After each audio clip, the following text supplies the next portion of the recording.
तो जय भीम साथियों, आज हम आपको लोगों को दिखाएंगे एक बड़ी अमेजिंग वीडियो की ओर लेकर के चलते हैं। वीडियो प्रारंभ करने से पहले बता दें, यदि हमारे चैनल को सब्सक्राइब ना किया हो तो सब्सक्राइब कर लें और उसके पास वाली घंटी को जरूर दबा दें। आइए वीडियो को लेकर के चलते हैं, देखते हैं इस वीडियो में तथागत गौतम बुद्ध के वंशावली के बारे में।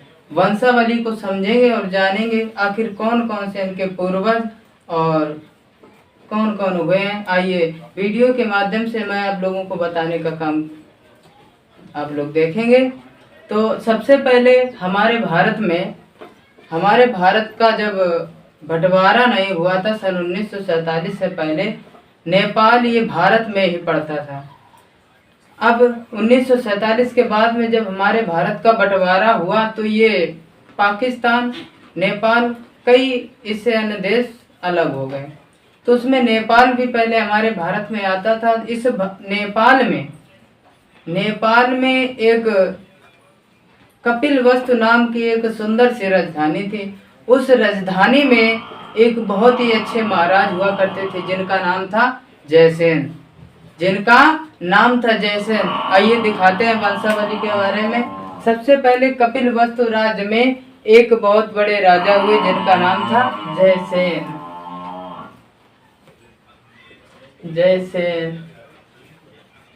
अब जयसेन के बाद में इनका एक बेटा हुआ जिसका नाम था सिंघानु।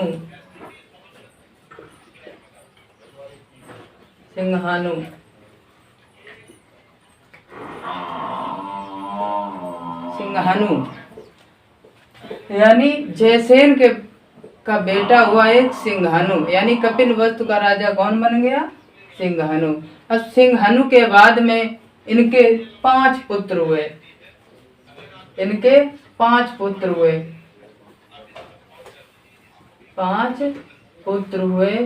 और सिंघानु की पत्नी का नाम था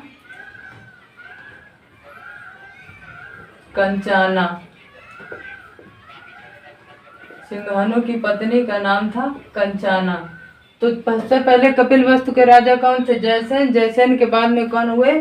सिंघानु का विवाह कंचाना नामक एक सुंदरी से इनका विवाह हुआ। उनकी गर्भ से 5 पुत्रों का जन्म हुआ। पहले हुए सुद्धोधन और दूसरे धत्योधन,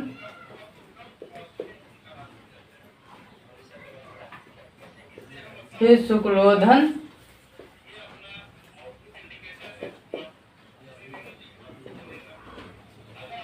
फिर हुए अमितोधन,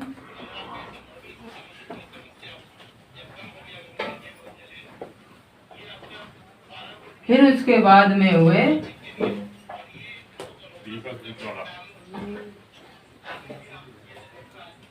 पमितोधन।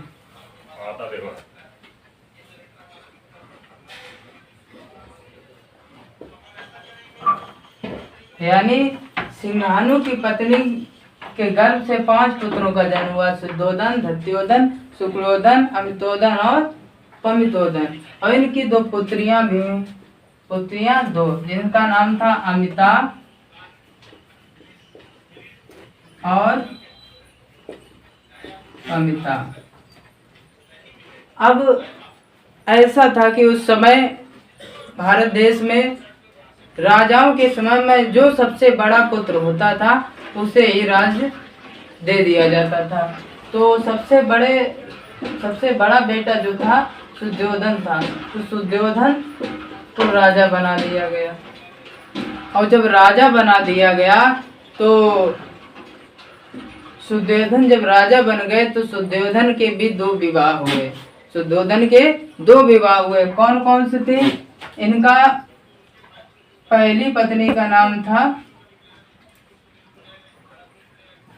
महामाया और दूसरी पत्नी का नाम प्रजापति।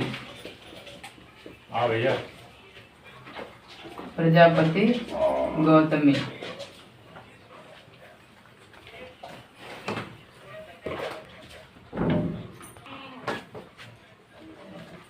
तो राजा शुद्धोधन की दो शादियां हुई। पहली शादी महामाया के साथ में और दूसरी शादी प्रजापति गौतमी के साथ में। थोड़ा यहाँ पर बता दें कि जो शादियां हुई थी राजा शुद्धोधन की दो, महामाया और प्रजापति गौतमी, ये सगी दो बहन थी। और ये राजा अंजन की दो पुत्रियां थी। राजा अंजन की दो पुत्रियां थी, महामाया और प्रजापति गौतमी। तो राजा अंजन की पत्नी का नाम था सुलक्षणा। इनकी दो बेटियां थी महामाया और प्रजापति गौतमी, जो महाराज शुद्धोधन को बिहाई गई थी। तो बात यहाँ तक रहती है कि आज जब दो शादियां हो जाती हैं तो महामाया की गर्भ से एक बेटे का जन्म होता है, जिसका नाम रखा जाता है सिद्धार्थ। रखा जाता है।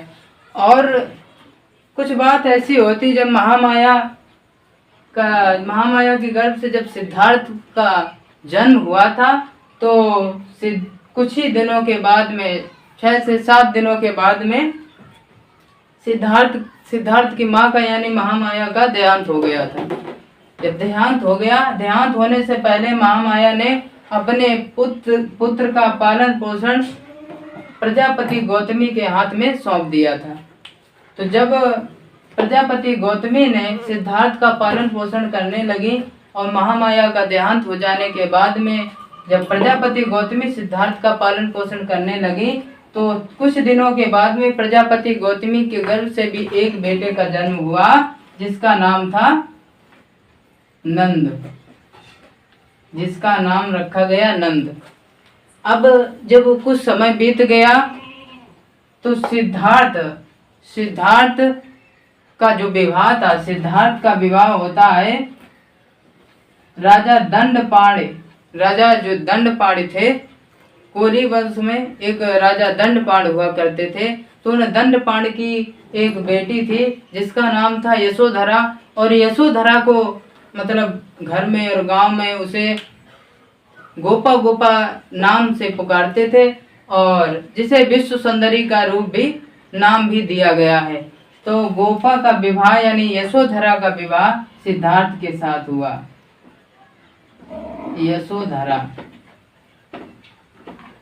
जब यशोधरा का विवाह हुआ तो सिद्धार्थ और यशोधरा के गर्भ से एक पुत्र हुआ, जिसका नाम था राहुल का जब जन्म होता है और कुछ ऐसी परिस्थितियां आ जाती हैं, कुछ समय बाद में सिद्धार्थ जो होते हैं वो घर छोड़कर यानी राज्य छोड़कर चले जाते हैं। और सिद्धार्थ को ज्ञान प्राप्त होता है और आगे वंशावली जहाँ तक हमें देखने को मिलती है बुद्ध और उनके धम्म में, और बुद्ध चरित चंद्रोदय में हमें यहीं तक देखने को मिलती है। और जो नंद था, प्रजापति गौतमी का बेटा जो नंद था, इसका भी विवाह हुआ था राजा दंडपाण। उसका विवाह यानी यशोधरा की जो दूसरी बहन थी, उनका विवाह नंद के साथ में हुआ था। और जब बुद्ध थे तथागत सिद्धार्थ जब गौतम बुद्ध बन जाते हैं, तो उसके बाद में नंद की शादी में आते हैं।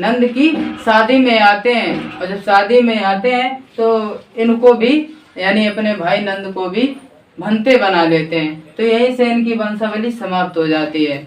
और राहुल को भी बना लिया था भंते। तो जितनी वंशावली हमें देखने को मिलती है कुल इतनी मिलती है। तो आशा करता हूँ आप लोगों को ये वंशावली इस वीडियो में जो बताई आप लोगों को अच्छी लगी होगी। और अच्छी लगे इस वीडियो को तो लाइक करें और चैनल को सब्सक्राइब करें। धन्यवाद। जय भीम। नमो बुद्धाय।